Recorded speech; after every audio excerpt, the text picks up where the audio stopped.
I'll say more, respected lady, to devil knows what proportions.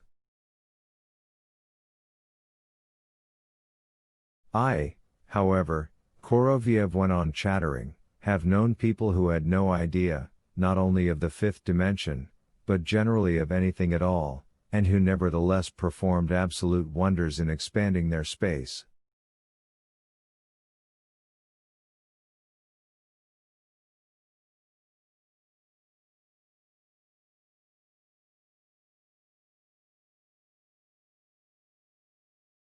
Thus, for instance, one city dweller, as I've been told, having obtained a 3-room apartment on Zemlinoy Val, transformed it instantly, without any fifth dimension or other things that addle the brain, into a 4-room apartment by dividing one room in half with a partition.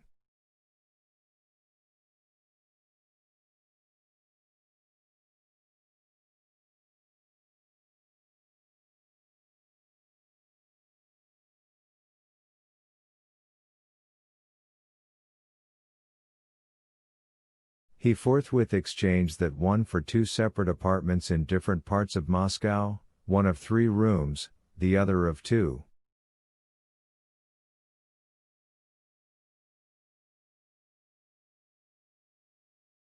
You must agree that that makes 5. The 3-room one he exchanged for 2 separate ones, each of 2 rooms, and became the owner, as you can see for yourself, of 6 rooms. True, scattered in total disorder all over Moscow.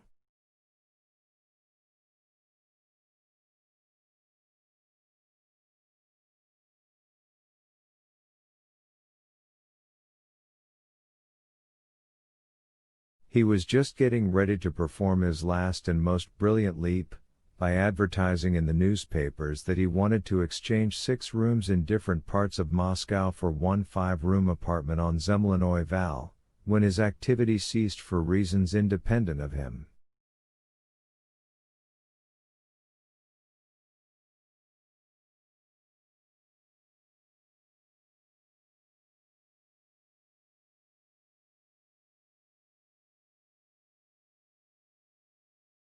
He probably also has some sort of room now, only I venture to assure you it is not in Moscow.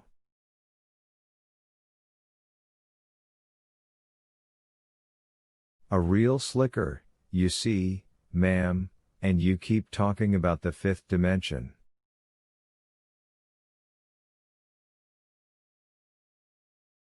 Though she had never talked about the fifth dimension, and it was Koroviev himself who kept talking about it, Margarita laughed gaily, hearing the story of the adventures of the apartment slicker.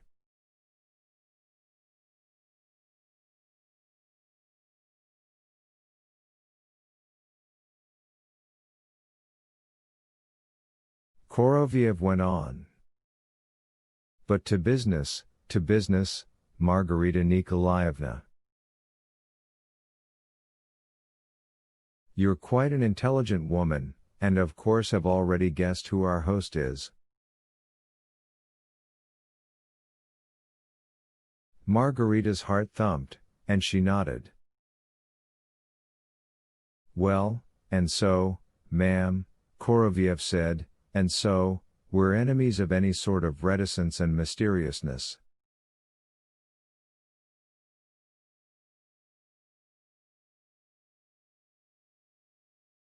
Monsieur gives one ball annually.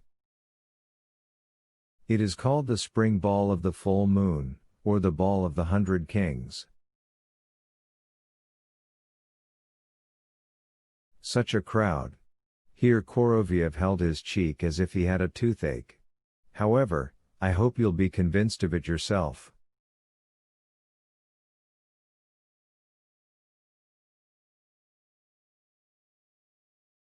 Now, Monsieur is a bachelor, as you yourself, of course, understand.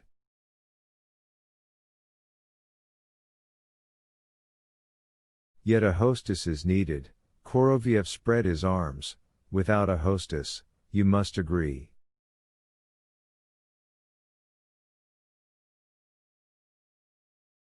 Margarita listened to Koroviev, trying not to miss a single word.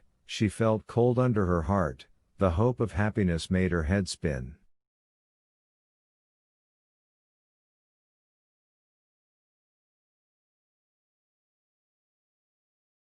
The tradition has been established, Koroviev said further, that the hostess of the ball must without fail be named Margarita, first, and second, she must be a native of the place.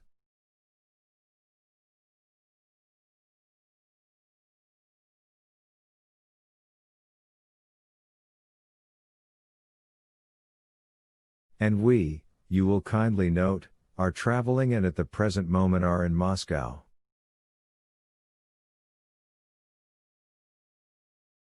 We found 121 margaritas in Moscow, and, would you believe it, here Koroviev slapped himself on the thigh with despair, not one of them was suitable.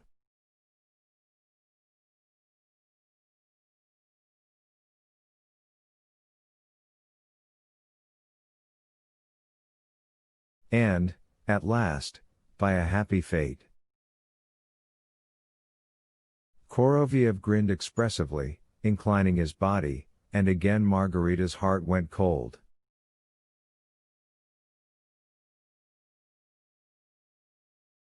In short, Koroviev cried out quite shortly, you won't refuse to take this responsibility upon yourself?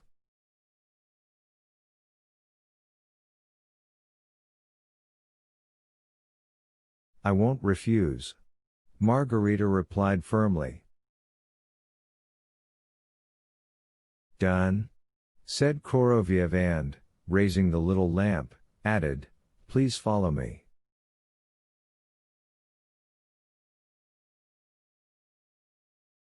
They walked between the columns and finally came to another hall, in which for some reason there was a strong smell of lemons, where some rustlings were heard and something brushed against Margarita's head.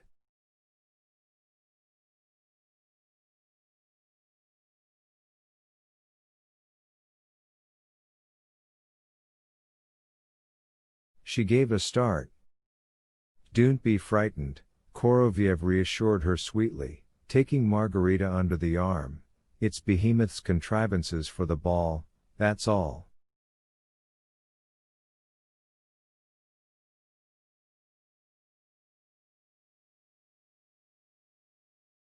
And generally I will allow myself the boldness of advising you, Margarita Nikolaevna, never to be afraid of anything.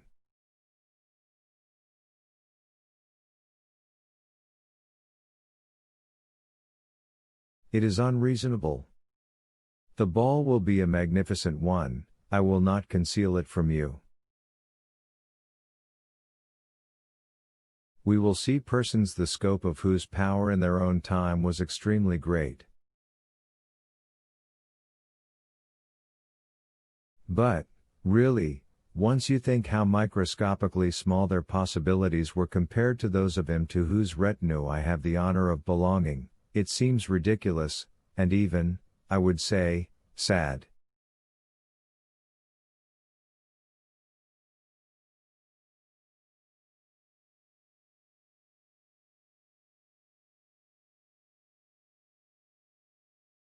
And, besides, you are of royal blood yourself. Why of royal blood? Margarita whispered fearfully, pressing herself to Koroviev.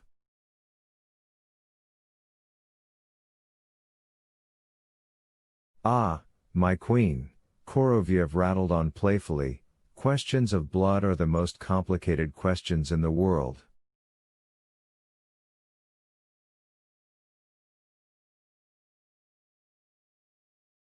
And if we were to question certain great-grandmothers, especially those who enjoyed a reputation as shrinking violets, the most astonishing secrets would be uncovered, my respected Margarita Nikolaevna.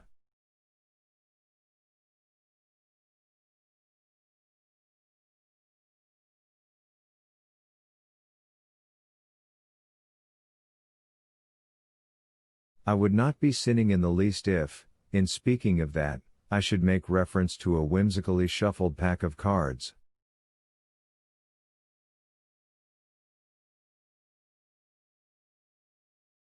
There are things in which neither barriers of rank nor even the borders between countries have any validity whatsoever.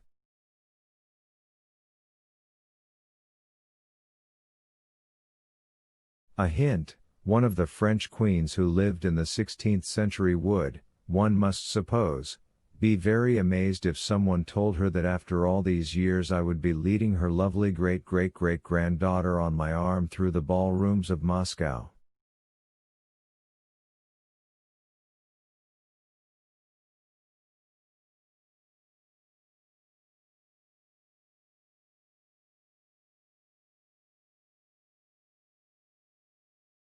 But we've arrived. Here Korolev blew out his lamp and it vanished from his hands, and Margarita saw lying on the floor in front of her a streak of light under some dark door.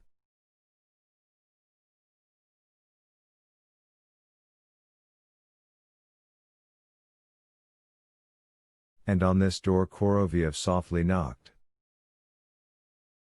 Here Margarita became so agitated that her teeth chattered and a chill ran down her spine.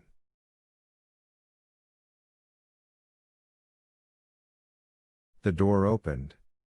The room turned out to be very small. Margarita saw a white oak bed with dirty, rumpled and bunched up sheets and pillows.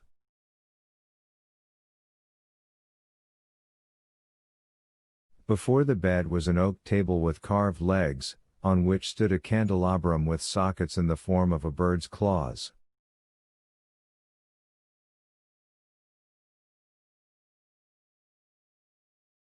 In these 7 golden claws burned thick wax candles. Besides that, there was on the table a large chessboard with pieces of extraordinarily artful workmanship.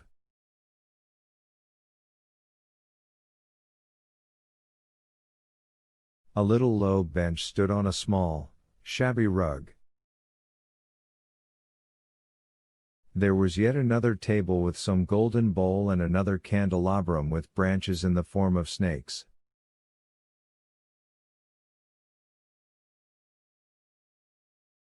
The room smelled of sulfur and pitch. Shadows from the lights crisscrossed on the floor.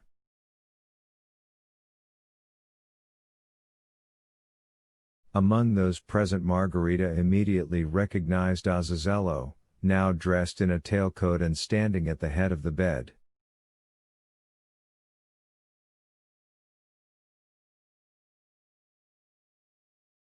The dressed-up Azazello no longer resembled that bandit in whose form he had appeared to Margarita in the Alexandrovsky garden, and his bow to Margarita was very gallant.